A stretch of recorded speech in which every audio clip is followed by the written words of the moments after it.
Bernard, you will recall that in the Barco case, the court found that the service provider fee or the transactional costs charged by the systems operator, NewPay in that specific instance, that those are actually costs that should be paid by the credit provider, and if it is recouped, it must form part of the service fee which the credit provider charges to the debtor in terms of the National Credit Act, currently, which is the 60 Rand fee. You and I are busy with the Intercon declaratory order at this stage. Can you maybe just tell us what is it that Intercon seeks to achieve with this application? Well, you will recall that in the Intecon application, what we're trying to do is to differentiate Intercon from the situation in which Barco and NewPay found themselves. And we believe that it is possible to do so. Intercon provides its system operator services a little differently from the situation in which NewPay did.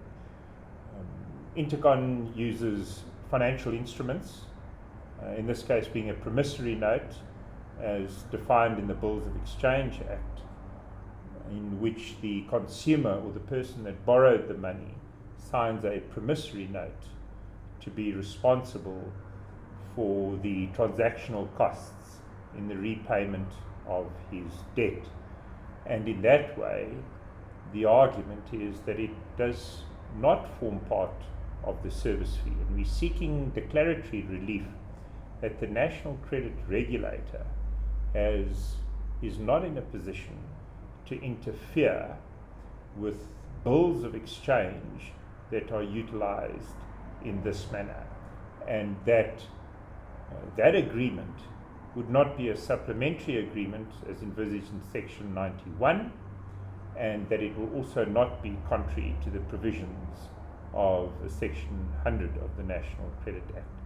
So in that way, we're differentiating the situation between Barco and NewPay with Intercon. The position of the credit provider, of the National Credit Regulator, of course, is that the effect is the same, and that this is just Barco in a different guise. And as you've described it, it's one of only more than one differentiating factor between Intercon and Barco, the detail of which we don't necessarily need to get into now, but in essence, we're trying to, in this case, say that the Barco application, if I understand you correctly, the Barco judgment will not find application to Intercon and the consumers who make use of Intercon services. That is correct. You must recall that you will remember that in the NewPay Barco situation, they did not use promissory notes or any financial instrument envisaged in the Bills of Exchange Act. And that is what Intercon is doing.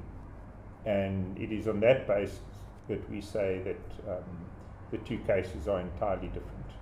There are several other differences, although we don't have to get into all the detail. In the Intercon case, for example, the flow of funds is different than it was in NewPay and Barco. The suite of contracts are also different, and we believe that on that basis we can differentiate the situation, and that people that use the services of Intercon as a service provider will not find themselves in the invidious position in which Barco and NewPay found themselves. And then perhaps you can also just tell the viewers what the status of the case is, the status of the papers, where we are at.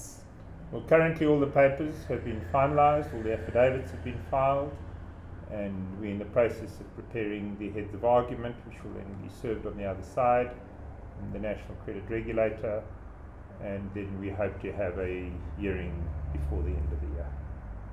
Thank you very much for your time.